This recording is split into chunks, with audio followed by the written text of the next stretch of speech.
Eh, la vez pasada les estaba hablando de una breve introducción a las funciones.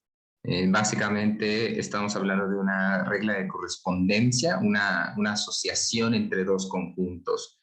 Esos son las funciones en general, pero en este curso vamos a estar hablando solo de funciones reales. Es decir, la asociación solo ocurre entre números reales, un número real con otro. Que pueden ser cosas tan simples como un número real y su cuarta parte, hasta aspectos un poco más complejos que veremos más adelante en el curso, como un número real y el número e elevado a ese número real. De modo que también tengamos en cuenta que las funciones sirven como moldes que nos ayudan a predecir o a describir el comportamiento de diversos fenómenos, siendo que estos fenómenos pueden ser población de personas, población de bacterias, concentración de alguna sustancia en la sangre, no lo sé, la temperatura de algún objeto conforme pasa el tiempo, es decir, sirve para estudiar estas cosas y para poder saber cómo se van a comportar. Y para ello, pues en este curso realmente solo vamos a estudiar los moldes con los que se suelen asociar estos comportamientos. En la sesión pasada me había quedado en el ejemplo de que qué nos dice que esta gráfica se va a hacer un poco más hacia arriba o a lo mejor se va a hacer hacia acá. Tiene que ver con poder identificar cuál es el molde correcto con el que esta gráfica se acopla. Eso es algo un poco complejo, pero requiere de saber esos moldes. Es decir, en términos simples, en este curso solo vamos a estudiar los moldes. Si alguno de ustedes o alguna de ustedes deseara especializarse en modelación matemática o algo por el estilo, lo cual vería muy poco probable dado que estamos en recursamiento, pero quién sabe. Pues eventualmente estudiaría formas de cómo utilizar esos moldes y cómo se usan para predecir aspectos importantes. Eso generalmente, por ejemplo, los biólogos lo estudian bastante, los químicos farmacéuticos, los médicos para estudiar el comportamiento de pandemias. En fin, nos habíamos quedado en este ejemplo. Dice que la función P describe la población en millones de habitantes en México en función de los años transcurridos después de 1900. ¿Cuál es la variable dependiente e independiente? ¿Cuál es el dominio y el contradominio? Entonces, este análisis lo pongo al principio para que comencemos con eso. Cuando hablamos de variable dependiente e independiente, es importante entender que no siempre quiere decir que una variable sea causa de otra. Más bien que están vinculadas. Aquí la variable dependiente es aquella que es, digamos, el valor de salida de la función, mientras que la independiente es el valor de entrada o el argumento. Es decir, cuando nosotros querramos hablar de la población en México, no podemos hablar solo de la población absoluta, sino que tenemos que hablar de alguna pauta, ¿no? Es decir, ¿en qué año? O sea, si solo decimos cuál es la población en México, pues se sobreentiende que es la población actual, pero siempre está vinculada a una variable de tiempo. Entonces, en este caso, la variable dependiente sería la población y la variable independiente sería el tiempo. Algo relativamente sencillo. Aquí vemos en esta gráfica que el tiempo está en el eje horizontal y la población está en el eje vertical. De modo que tiene que ver justo con la pregunta del dominio y el contradominio. El dominio es justamente esta definición de la variable independiente. O sea, cuando nos preguntamos cuál es el dominio de la función, estamos preguntándonos cuál es la naturaleza de esa variable. Pues son cualquier número, pues pensaríamos un número entero, dado que hablamos de los años como en enteros, no decimos es el año 2022.15 o algo por el estilo. De modo que el dominio en este caso son, pues podríamos hablar que son años y puede tener a lo mejor cualquier valor, puede ser también un número real. Podemos interpretar 2020.15 como que es el 2020 y ha llevado un 15% del año transcurrido.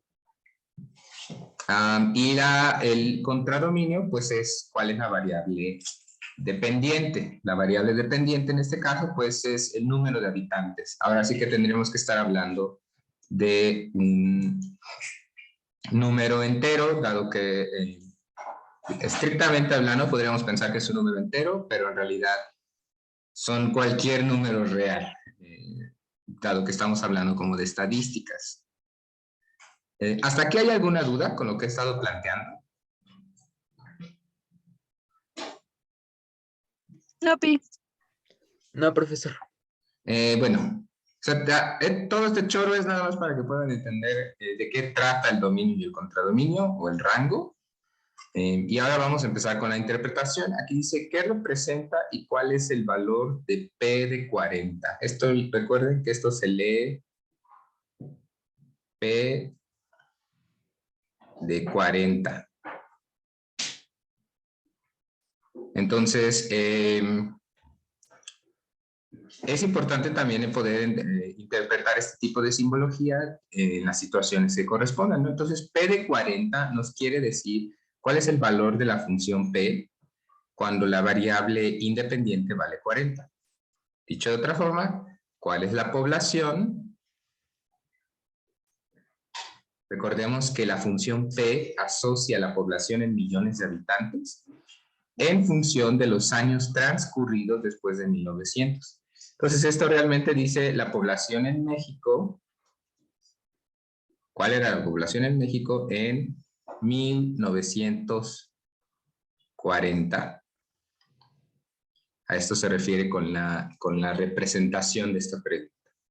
Entonces, la población en México en 1940 era de, vamos aquí a la gráfica, buscamos el 1940 y aquí está señalado que era 20 millones. Es decir, P de 40 es igual a 20. ¿Dudas con este primer ejemplo?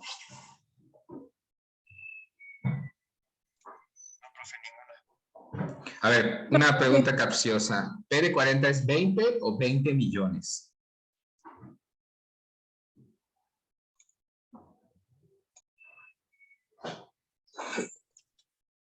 Sería 20, ¿no? ¿Por qué 20?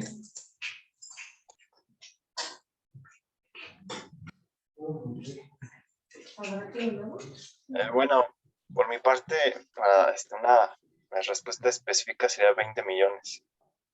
Imagínense que les diga que en su examen se los hago de opción múltiple y les digo, ¿cuál es el valor de P de 40? Opción A, 20, opción B, 20 millones. ¿Qué harían?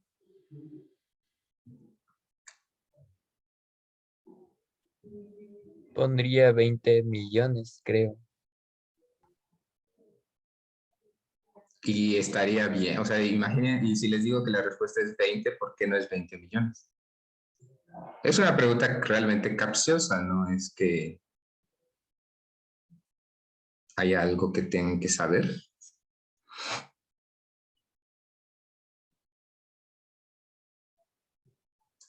Tiene que ver con la forma de las variables, que por eso les está dando todo ese choro para que presten atención.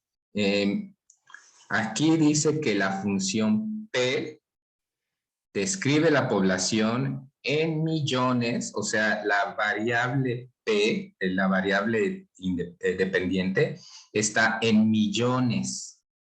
O sea, si la variable P vale 20, este es una forma de describir que son 20 millones de habitantes. Si P de 50 vale 26, quiere decir que estamos hablando de 26 millones de habitantes. Entonces, es muy diferente cuando se habla del modelo matemático y de la situación del modelo matemático. O sea, el modelo matemático es eso que usamos para medir, para predecir, etcétera. y la otra parte es lo que la interpretación. Entonces, P de 40 es 20. Pero si la pregunta fuera ¿cuál era la población en México en 1940? Ahí la respuesta sí es 20 millones. ¿Sí queda claro eso o los confunde, las confunde? Por mi parte sí le entendí completamente, profe. Sí, sí lo entendí. Sí, yo también lo Perfecto. entendí. Sí, o sea, es cuestión de, hay una parte de interpretación que generalmente es donde suele haber conflictos, pero es importante desarrollar esa habilidad, la habilidad de poder interpretar una situación o un fenómeno en términos de los números que nos están saliendo, ¿no? Ahora, la siguiente pregunta dice, ¿qué representa y cuál es el valor de P de 80 menos P de 60? O sea, primero vamos a enfocarnos primero en cuál es el valor de P de 80 menos P de 60. Entonces, P de 80 es igual a 67, mientras que P de 60 es igual a 35. Entonces, P de 80 menos P de 60 es como si estuviéramos restando 67 menos 35 y eso es igual a 32. Ahora, ¿alguien piensa más o menos qué pudiera representar ese 32?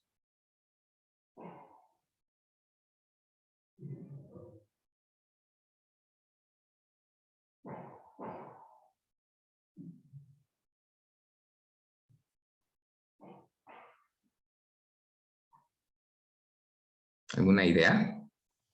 O sea, 32, pues son 32 millones, ¿no? Pero que si le pudiéramos dar una interpretación, como en, vamos a decir, en el idioma cotidiano, en el español, ¿cuál sería?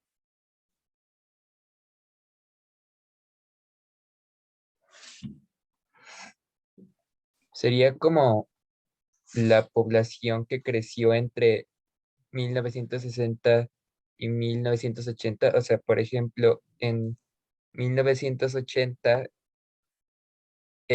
son 67 millones, pero en el 60 son 35 millones. Entonces quiere decir que del 60 al 80 subió 32 millones. Exactamente, así es, Mario, muy bien. Es precisamente el cambio que hay entre 1960 y 1980, es decir, aquí en el 60 habían 35 y en el 80 subió a 67. Es decir, aquí hubo un cambio poblacional de 32 millones. Eso es precisamente lo que significa. Una resta es un aumento. Vamos a poner aumento poblacional entre 1960 y 1980. ¿Alguna duda hasta aquí? No, profe. Y No, finalmente, sí, perdón, ¿había alguna duda o interrumpí? No, no, no, no. Finalmente, P de X es igual a 91. ¿Cuál es el valor de X? Esta es parecida a la anterior. ¿Y qué representa esta pregunta? Entonces, como pueden darse cuenta, generalmente en todas las funciones vamos a hablar de dos preguntas fundamentales. Una, dado el argumento, ¿cuál es el valor de la variable de salida? O, dada la variable de salida, ¿cuál debe ser el argumento para obtener ese valor? O sea, el al revés.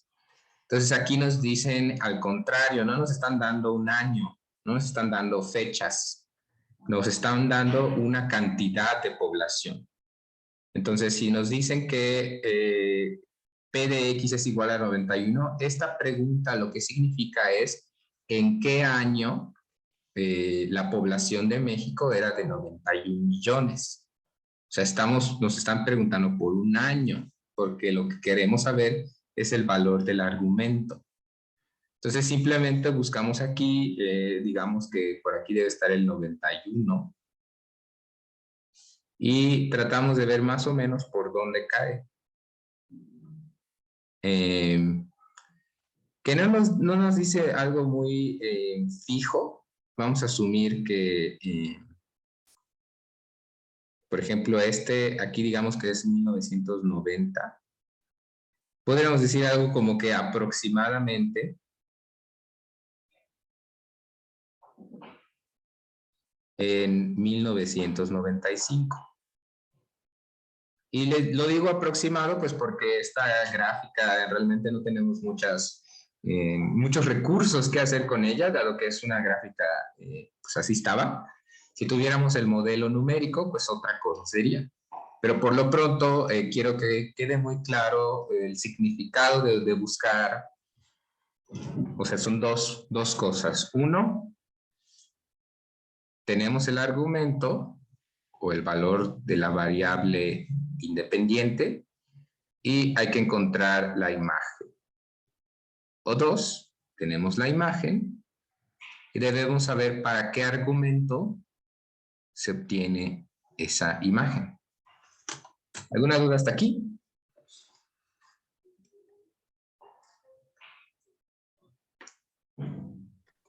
Bueno, No, profesor. otro ejemplo es que las fórmulas matemáticas las podemos interpretar como relaciones funcionales. Por ejemplo, el volumen de una esfera es práctico, lo podemos ver, esta fórmula, esta expresión, la podemos ver como una función que asocia el volumen de una esfera con su radio. Y están asociados de esta manera. B, que es el volumen, de R, que es el radio, es igual a 4/3 de pi por radio al cubo. Entonces, aquí podemos hacer algunas preguntas sencillas, como ¿cuál es el volumen de una esfera cuyo radio es de 3 unidades? Básicamente lo que nos están pidiendo es B de 3. Simplemente cuando tenemos que calcular B de algún número en específico, lo que hay que hacer si tenemos la regla de correspondencia es sustituir la regla de correspondencia, es sustituir la variable dependiente. Entonces tendríamos 3 al cubo, simplificando, 4pi por 3 al cuadrado. 3 al cuadrado es 9, 9 por 4, 36pi. Este es el volumen de la esfera, 36pi unidades cúbicas. Como se pueden dar cuenta, solo sustituí. Ahora dice, si el radio de dicha esfera aumenta al doble, ¿también su volumen aumenta al doble? Entonces tendríamos que hacer esta pregunta es muy interesante porque pensamos que si queremos no sé, una pelota del doble de grande, tendríamos que duplicar el radio de la pelota, pero lo que nos están preguntando es si realmente pasa eso. Entonces vamos a ver qué ocurre cuando duplico el radio, es decir, en vez de un radio de 3 unidades, vamos a considerar un radio de 6 unidades. Entonces sustituimos.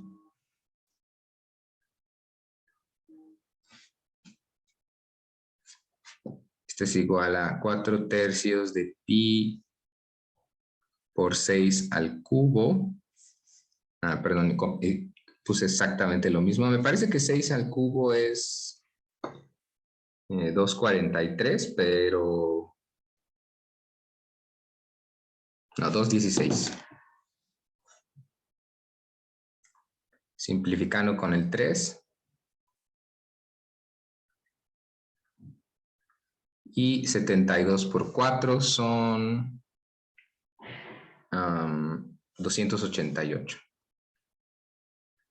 Entonces vemos que si duplicamos el volumen, realmente no obtenemos el doble perdón, si duplicamos el radio, no obtenemos el doble del volumen, obtenemos mucho más, ¿no? Si queremos saber exactamente cuánto aumentó, simplemente dividimos esto pi se va a cancelar. Es decir, al duplicar el radio, el volumen aumentó 8 veces.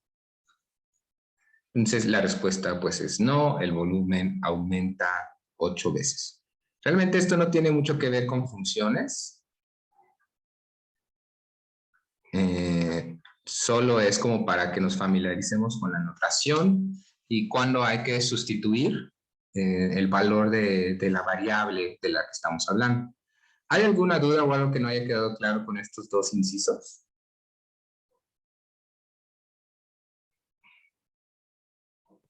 Por mi parte, no, profesor, nada. ¿Los demás, dudas? ¿Algo que no les guste? Bueno.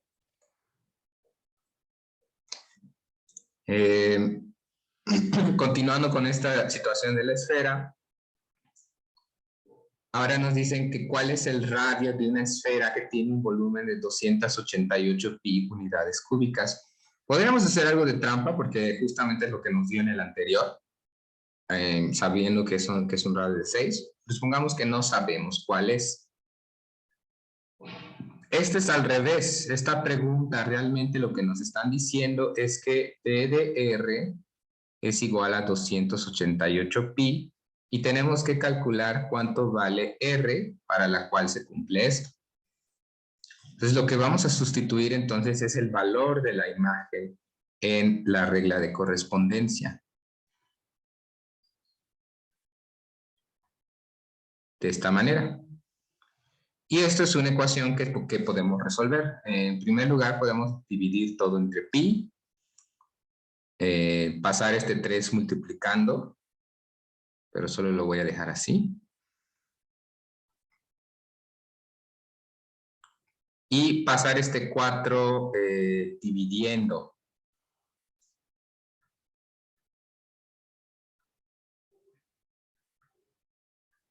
Entonces 3 por 72 es igual a 216.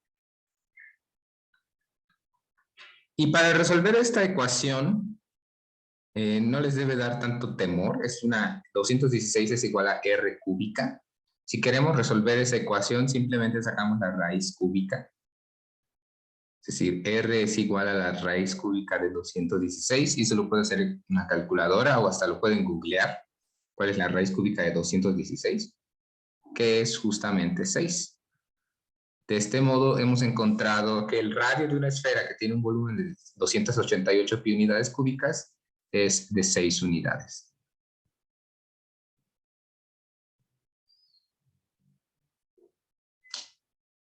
¿Dudas hasta aquí? ¿Algo que no haya quedado claro? Entonces, profe, por decirlo así, se cancela pi. En este caso sí. Si aquí no tuviera pi, pues tendríamos que también pasar pi dividiendo y saldría un número, pues, decimal, ¿no? O sea, 288 entre pi, pues algo debe dar. ¿Esa era tu duda? Sí. Sí, gracias, profe. Sí, igual y, bueno, yo ya sé que en teoría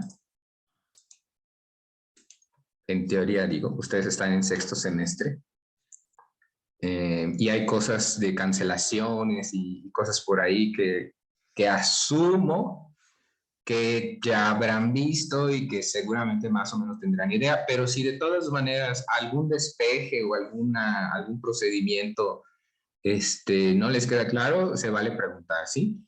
O sea, también despejes y eso pueden preguntar y créanme, mi respuesta sí va a empezar con eso se ve en tal semestre, pero no se va a quedar ahí, voy a decir eso se ve en tal semestre, pero bueno, aquí va de nuevo, ¿sí? En el siguiente inciso dice cuánto debe aumentar el radio de una esfera de 3 unidades para que su volumen se duplique.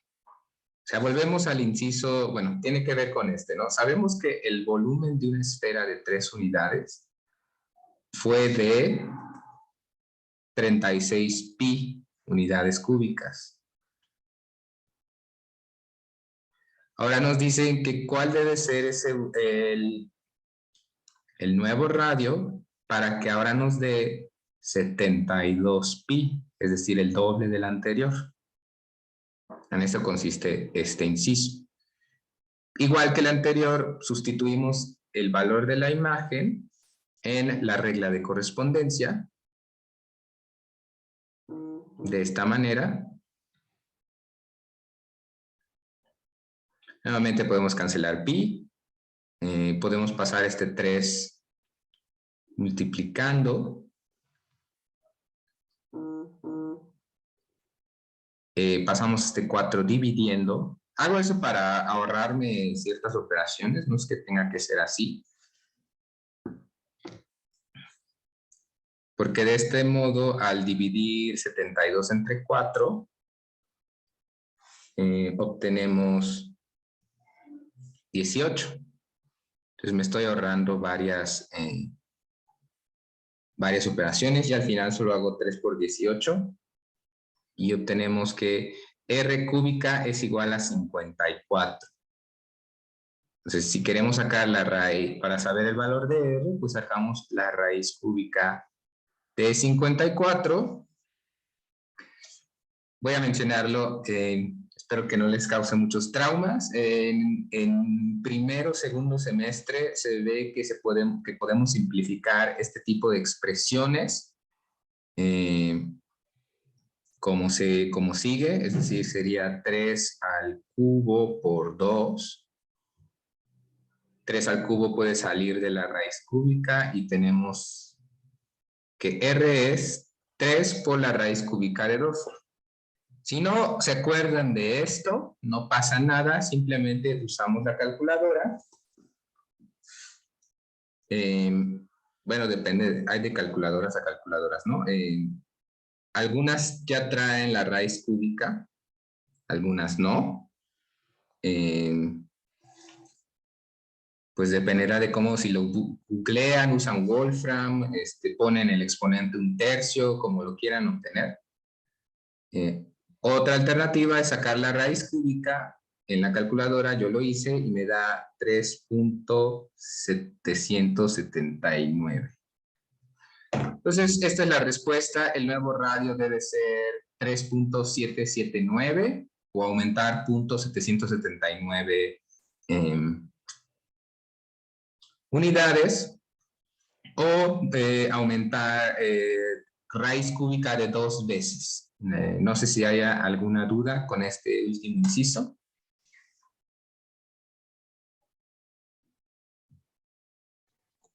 Por mi parte, no, profe.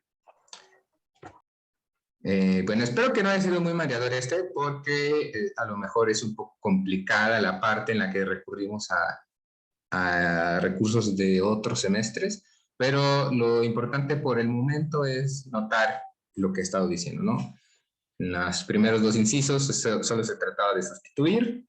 En estos 2 se trata de un proceso un poco al revés, de sustituir la imagen y tener que resolver una ecuación. ¿Qué ecuaciones van a resolver? Pues dependerá del tipo de función. Ahorita estamos viendo como solo lo introductorio de las funciones. En el siguiente ejemplo dice, se coloca un collar especial a un perro y se deja libre. El collar registra la velocidad a la que se mueve el animal.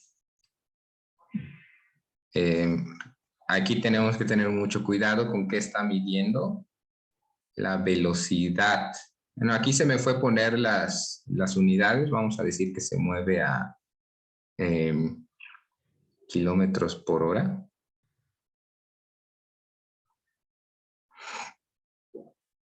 Y que con el tiempo transcurrido vamos a poner en minutos. Desde que se le puso el collar.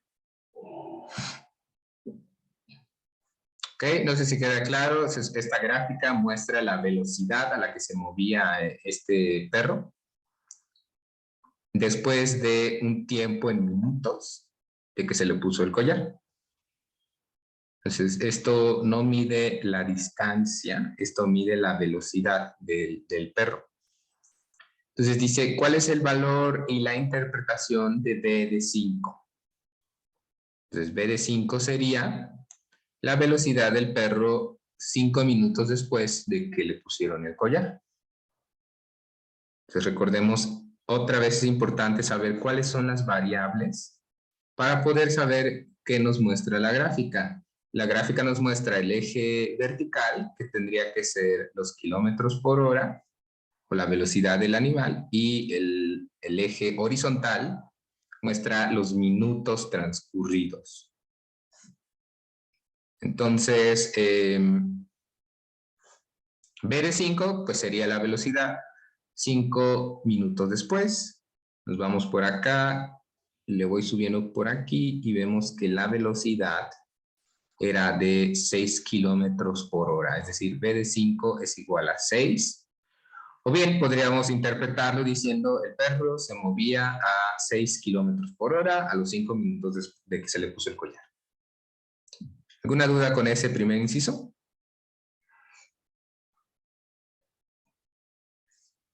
Bueno, luego dice, ¿cuál de los siguientes números es mayor? ¿B de 3 o B de 9?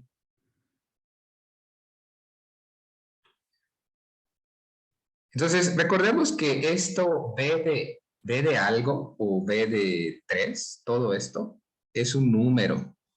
O sea, esto es un número, tiene algún valor. No sé muy bien cuál sea ese valor, pero al final de cuentas, pues es un número. Es 4.5 o 3, no sé. Pero es algún número. Entonces podemos comparar los cuál es mayor que el otro. Entonces, para poder hacerlo, B de 3, estamos viendo que está como por acá.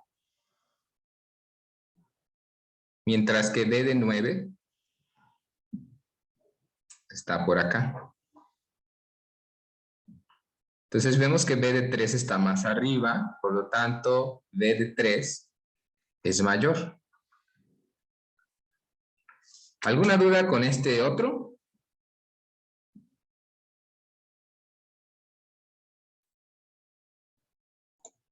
No, profe. No, profe.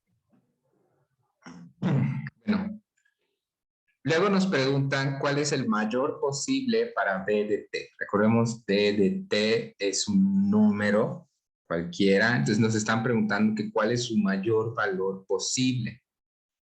Es decir, cuál es la altura máxima que se alcanza en la gráfica de esta función. Y vemos que el mayor posible es 6. Entonces el mayor es 6. Y el menor, nuevamente vemos cuál es el valor más bajo posible. Y vemos que, por ejemplo, aquí, en este periodo de tiempo, la velocidad era de 0. Es decir, esta es otra forma de decir cuál es la velocidad máxima que alcanzó el animal o cuál fue la velocidad mínima que tuvo. Entonces vemos que en realidad esta forma, esta gráfica nos está mostrando que cuando se le puso el collar estaba quieto y empezó a correr hasta llegar a 6 kilómetros por hora, que de alguna forma se mantuvo más o menos en esa velocidad, y luego empezó a disminuir su velocidad hasta que se detuvo un rato más, y luego empezó a caminar a una velocidad, hasta llegar a una velocidad de 4 kilómetros por hora, y hasta aquí terminó el registro. Entonces también es importante ir haciendo como estas interpretaciones. Y por último nos dice, ¿para qué valor de t se tiene que b de t es igual a 4? Entonces, ¿alguna idea de cómo podría responderse esta pregunta?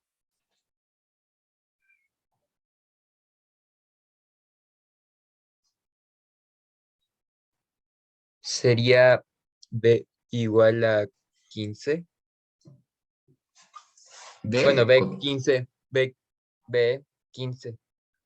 Perdón. Ok. B15 es igual a 4, así es. O una forma de ponerlo solo es el valor de la t. T es igual a 15. ¿Pero es el único o hay otro?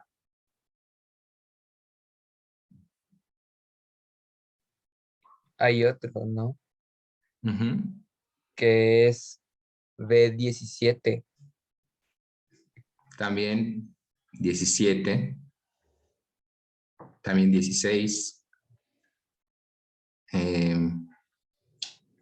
Y T de 15.5, ¿cuánto valdría?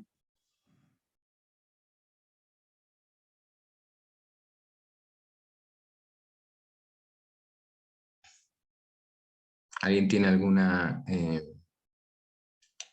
idea? Digo, ahorita nada más estoy viendo ideas.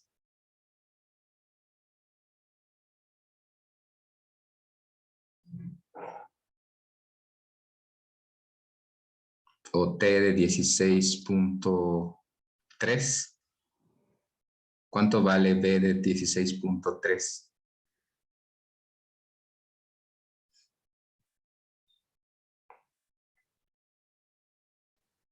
Igual a 4, ¿no? Exacto. En los dos casos. Vale 4. Igual B de 15.5 vale 4. Porque recordemos que estamos hablando de toda una región de posibles valores que todos valen 4. O sea, T de 16.75, 16.82, lo que se me ocurra que esté entre este intervalo, entre este rango de valores, todos van a valer 4. Y de hecho también hay más por acá. Por ejemplo, este punto exacto, no sé más o menos cuál sea, pero por ahí hay otro. Y por aquí hay otro. Digo que si tuviéramos la regla de correspondencia, pudiéramos saber exactamente cuáles son esos valores.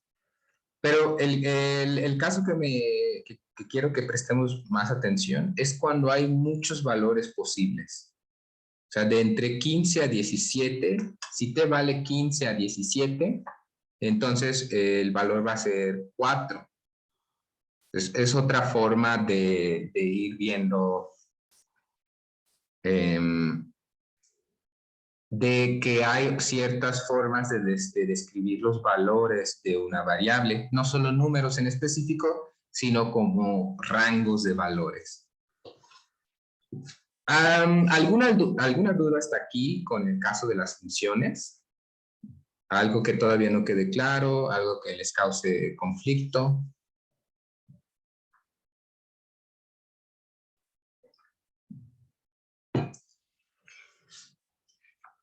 Bueno, entonces vamos a continuar con lo último que quiero con lo que cerremos en la sesión de hoy, que son los intervalos, que tiene que ver justo con lo que acabo de decir hace un momento, que en este caso la respuesta T no era un valor, sino más bien todo un conjunto de valores que realmente puede ser infinito. Aquí yo pongo dos preguntas que quisiera que a lo mejor y debatamos un poco. Bueno, más bien escuchar alguna opinión de ustedes.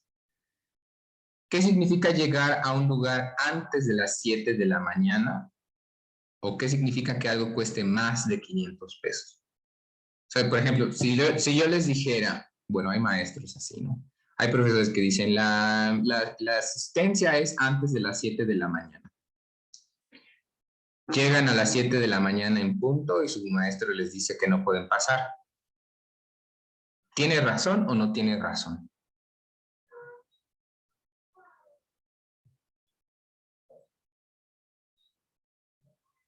O sea, ¿estaría justificada su respuesta o no? Eso es lo que quisiera que reflexionen.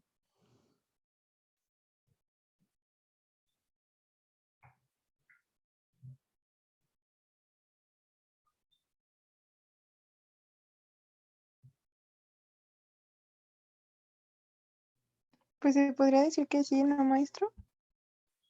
¿Por qué?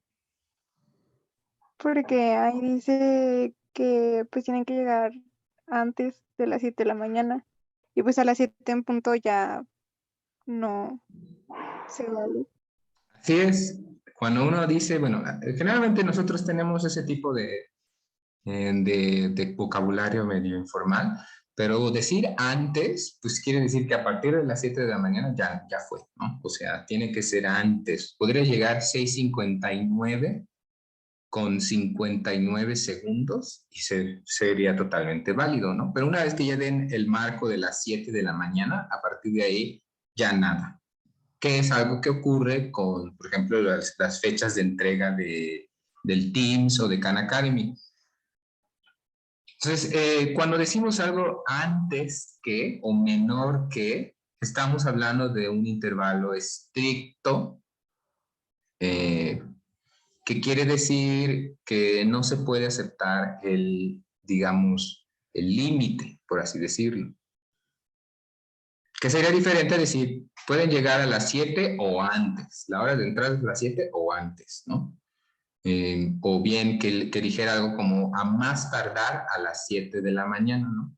A más tardar a las 7 está hablando de que se acepta el límite máximo. Lo mismo con la segunda pregunta. ¿Qué significa que algo cueste más de 500 pesos? Pues si algo cuesta 500 pesos, no está en ese rango, ¿no? Que algo cueste más de 500 pesos puede ser 500 con un centavo, 500 con medio centavo, 500.0001 pesos, ¿no?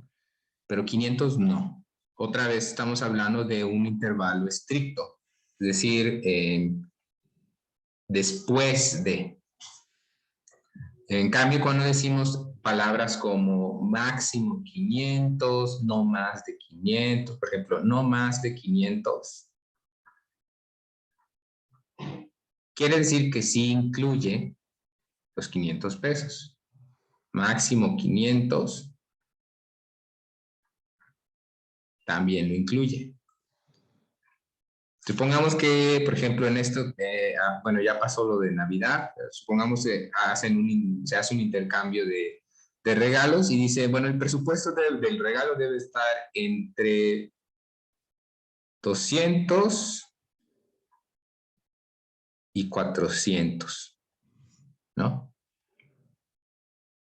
Si mi regalo cuesta 200 pesos, ¿sí entra o no entra? ¿Ustedes qué dicen?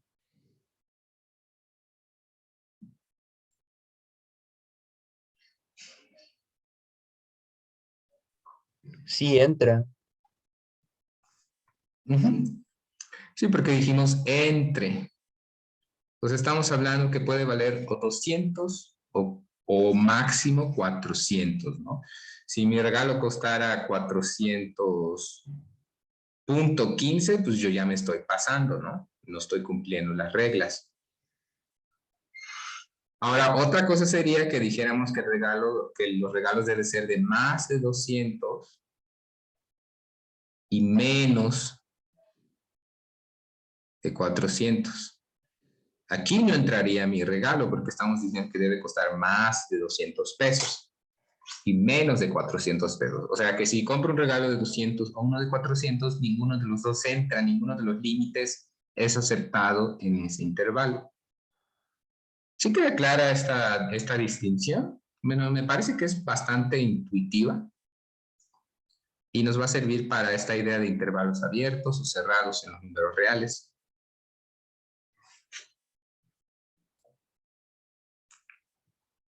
Entonces, un intervalo es una forma de representar un rango de valores posibles de una variable que puede tomar infinidad de valores. Esto es muy importante porque estamos hablando de variables, es decir, hablar de un regalo que cuesta entre 200 y 400 pesos. O sea, si yo te digo, bueno, supongamos, ¿no? Que me regala algo un amigo y le pregunto, ¿y cuánto te costó? Me va a decir, pues entre 200 y 400 pesos, ¿no? Y yo quiero adivinar cuánto le costó. ¿Cuántos intentos? O sea, que le diga 200, no. 201, no. 201.5, no. Y así le sigo, ¿no? ¿Cuántos intentos creen que me tomaría adivinar el valor? ¿Creen que es posible?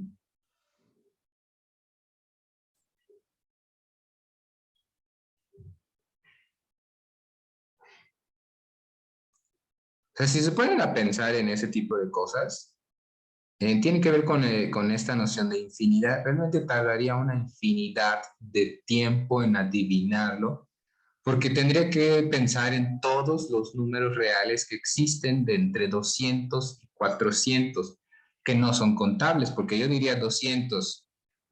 No, 201, no tampoco. Bueno, puede ser 200.5, no. 200.25, no. 200.125, no. 200.00, eh, 675 y así, ¿no? Y me puedo seguir porque hay una cantidad infinita de valores que podría tomar la variable del costo del regalo. Entonces, los intervalos los usamos cuando las variables pueden tener una cantidad infinita de valores, pero que a lo mejor está en un rango determinado. Por ejemplo, si x es un número mayor que 0, ustedes pueden pensar en pues, la cantidad que sea, pero la forma de representar esta variable pues sería así, x mayor que. Este piquito espero que no les cause conflictos o confusiones, porque tienen que ver, bueno, con la simbología que vamos a estar utilizando. Este piquito es una desigualdad estricta. Así le vamos a decir cuando no incluye al límite. Y una forma de representar el intervalo es que x pertenece, este símbolo es una E como redondita, que significa pertenece a,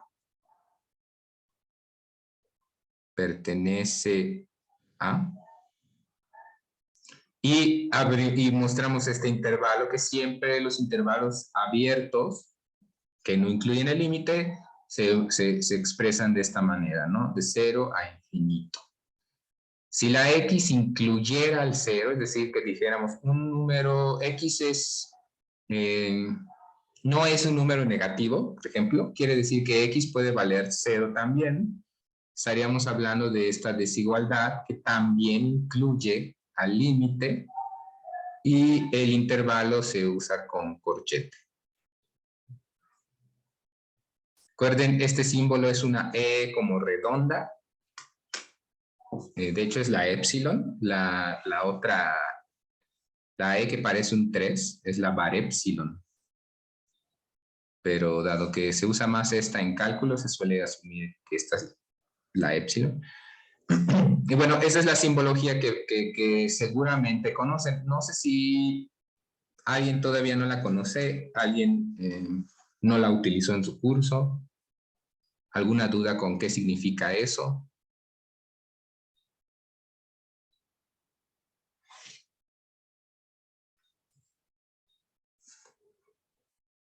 Pero espero que estén anotando, porque estos símbolos pueden llegar a revolver, bueno, creo.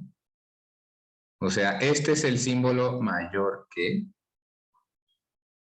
cuando el piquito apunta hacia la derecha, o menor que, cuando el piquito apunta hacia la izquierda. O dicho de otra forma, el pico siempre apunta al que sea más grande. Es decir, si escribimos algo como esto, perdón, el pico apunta al que sea más chico. El pico apunta al que sea más chico. Por ejemplo, entre x o 0, ¿quién es más chico? El 0. Entre x o 3, ¿quién es más chico? La x. Pero digamos, se lee de esta manera. El piquito hacia la derecha se lee mayor que, o sea, número mayor que otro número. Este se lee número menor que otro número. Si le ponemos las rayitas, ya estamos hablando de que también decimos o igual. ¿Dudas? ¿Inquietudes con la notación?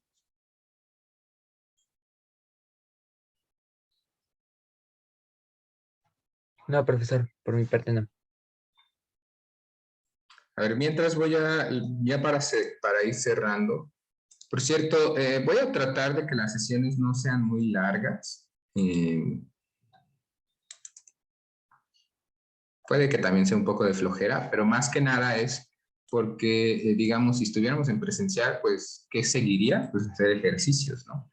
Pero digamos que en virtual pues no tiene mucho sentido que ustedes estén haciendo ejercicios ahí y yo esté aquí pues viendo la pantalla. Por eso el Khan Academy es importante. Pero digamos, yo sé que a lo mejor puede llegar a ser bastante cansado, 2 horas de estar escuchando nada más. Por eso vamos a tratar de que las sesiones sean relativamente breves, entre comillas, sin que eso implique perder algunos detalles. Así que para ir cerrando, nada más quiero hacer un breve repaso de los intervalos abiertos, cerrados o semiabiertos o semicerrados. Por ejemplo, cuando hablamos de un intervalo abierto, usamos como estas bolitas blancas. Bueno, aquí se ve extraño, porque debería ser con relleno blanco. O no rellenas, que indican que estamos hablando de un intervalo abierto. ¿Qué quiere decir un intervalo abierto? Que la X puede, o la variable, la que sea, en este caso está entre -7 y 5, o dicho de otra forma, es mayor que -7 y menor que 5, pero no puede valer ni -7 ni 5. ¿Sí? ¿Sí estamos claros en eso o no?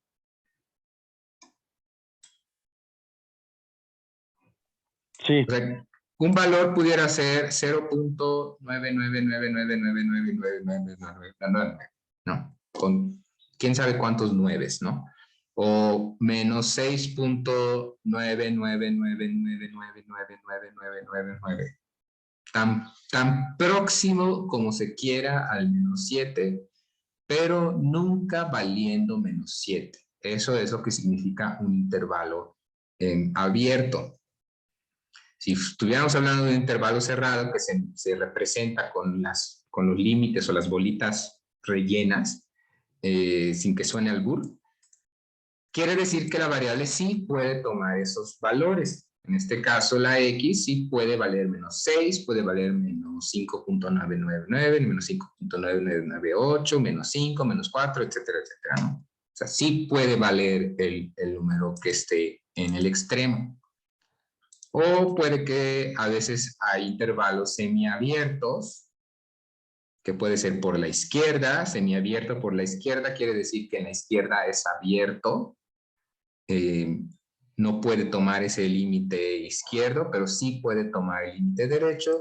O semiabierto por la derecha, que puede tomar el límite de la izquierda, pero no el límite de la derecha. Otra cosa que también quería señalar es esta notación. Ya les había hablado de esta R representa los reales. Esta es la notación por intervalos, que quiere decir X que pertenece a los reales, tal que X es mayor que -8 y menor que -1, o como quieran leer esta desigualdad. Yo la leo así, o si quieren pueden leerla como X, no sé cómo podrían decirla,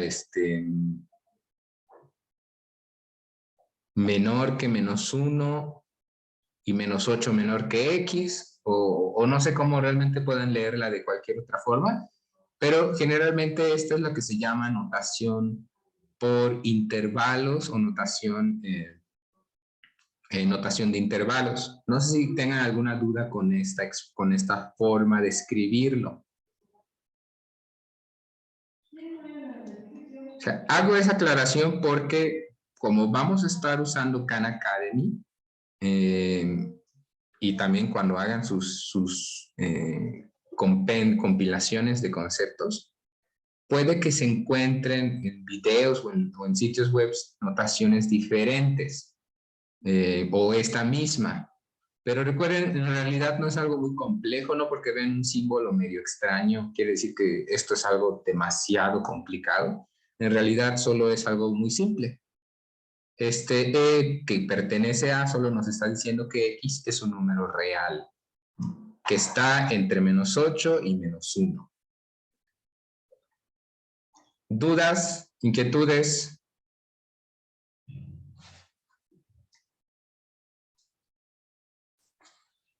¿Quejas? Por mi parte no. No, profe. Igual, profe, por mi parte no.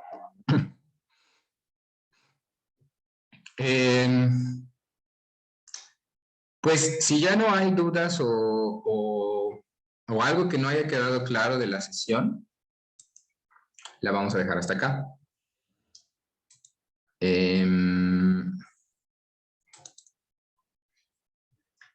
Lo que, bueno, les voy a volver a recalcar, porfa, ya espero que todos ya estén, todos y todas ya estén unidos acá en Academy, porque ya voy a hacer la asignación de las tareas.